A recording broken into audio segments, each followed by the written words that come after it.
The topic of conversation today is a surprisingly common question from people that don't run, or people that are trying to get into running, or people that like to eat, and that's simply, do runners eat a lot?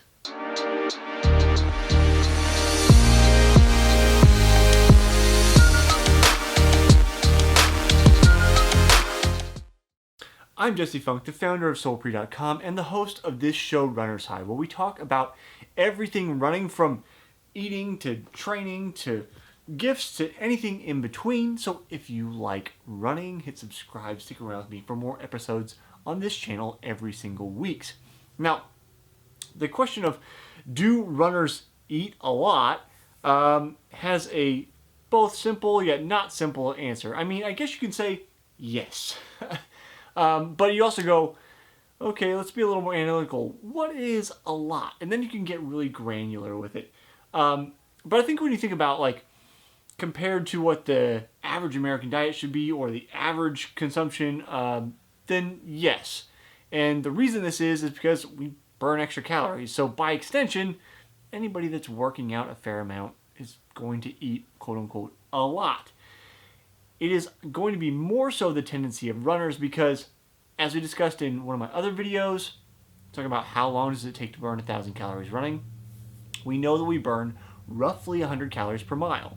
So if you are, say, running, want to make this easy, 49 miles a week, that means you're burning an extra 4,900 calories compared to your base level, which means on average, you get an extra 700 calories a day. So by comparison, an extra 700 calories, that's almost another meal for some people. So you get the advantage of being able to eat more. Now, does that mean you can eat whatever you want? Like, recently I've gotten into craft chocolate making. So, like, a chocolate bar. Can you eat this? Yes. Is it going to fuel you? Arguably no. You can use that kind of stuff for, there's some, that's dark chocolate. So there's some health benefits there with the things that are in dark chocolate. But I don't know that you can argue, like, let's just eat a bunch of junk. And there are plenty of people that talk about kind of this eat anything diet, or the idea that if the fire is hot enough, it'll burn anything, that if you just get eat anything and you'll be fine, just as long as you get the calories in. People are talking about going from, like, high school, collegiate level to trying to turn pro and just not being able to make it without really overhauling their diet to have a lot more nutrition in it as compared to just eating whatever. And though I was never a pro runner, I did try to become a pro triathlete. Got very close. My story's been told on this channel a number of times, but it involves lots of training, 15 to 20 hours of training a week, lots of eating, and I'll be the first to admit that I definitely had to clean up my diet a lot, and I still have to because, chocolate. Like, who doesn't like chocolate?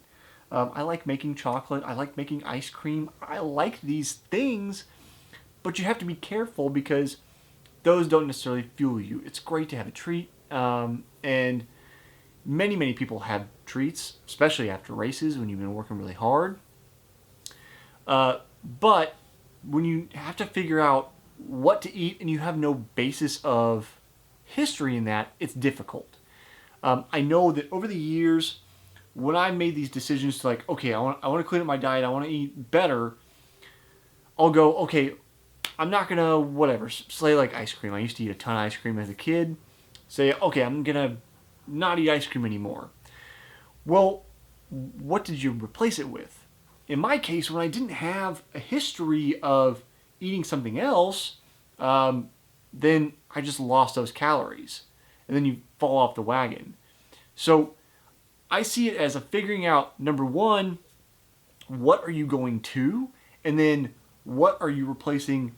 Like, what are you taking that thing and replacing it with? So it's always good to look to people that have done this before and have some kind of idea.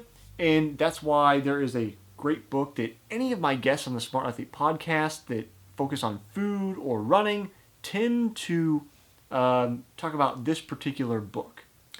and that is Run Fast, Eat Slow. This is Shalane Flanagan and Elise Kopecky, or Kopecky. I'm sorry, Elise. I'm probably pronouncing your last name wrong. I'm good at that. So, Shalane and Elise in this go through a lot of the things that Shalane eats, a lot of the like recipes that she goes to, and there's such a varied, like wide and varied diet in this book.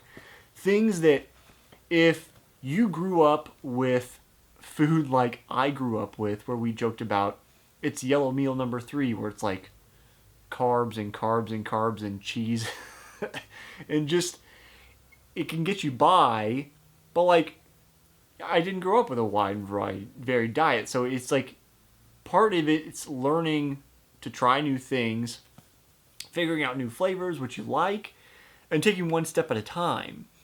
But this is such a great resource because it gives you a peek into like what are some good things to try. And now I know I've gotten off a little bit here on the Do Runners Eat a Lot, but food is so central to our existence as athletes. I think it's worth talking about. Because the short version is, yes, I mean, we eat a lot, but we need to eat well. So I kind of gotten into a diatribe here of like, how do we eat well when we don't know how to eat well? And that is a tricky situation to get around. Again, check out books like this, check out blogs for recipes. And then one of the things that when I've spoken to dietitians on the Smart Athlete podcast, again, here on this channel, it comes out on Fridays. Hit that subscribe button if you want to check that out. When I talk to registered dietitians, it's almost always like, we're not going to make you eat a particular thing. Like in my case, I used to hate broccoli. It would make me gag. Now, my wife makes broccoli now. I think it's delicious. I'm glad that that's something I can eat now because it's really good for you. But if I still if I still had that aversion, all the registered dietitians basically say, don't eat that. Like, don't. There's so many options of good things. Take the time and be patient with it. But also one of the suggestions that they give in terms of getting to quality over just quantity and just getting calories in is don't try to replace everything overnight. I wish I remembered who I had this conversation with, but one of the suggestions was like, if you're trying to clean up your diet, say you eat 2 Snickers bars a day. Maybe you don't, but let's say you do. Maybe the first thing you do is just say, okay, I'm going to only eat 1 Snickers bar a day. And you replace the other Snickers with, something from Shalane and Elise's book. Some kind of snack in here. Or on the Solpri blog, we had a registered dietitian that used to make recipes for us. She's made some interesting snack recipes over time. Those are good go-tos to try. Maybe you don't like that thing. Try something else. And then once you've replaced that one item, go on to the next thing. And much like running, consistency over time breeds results. So if you're consistent in making these small changes, you don't get this like shock to your system that kind of crash dieters go on. And eventually you get to a place where you're having so much more quality in your diet that you're going to perform better as a result. So obviously, yes, runners eat a lot, but quality matters too. So if you want to check out the book from Shalane, we'll have a link down in below. You can pick it up on Amazon. If you have any questions for me, leave them down in the comments. Happy to make a video just for you. I'll see you next time on the next episode of Runner's High.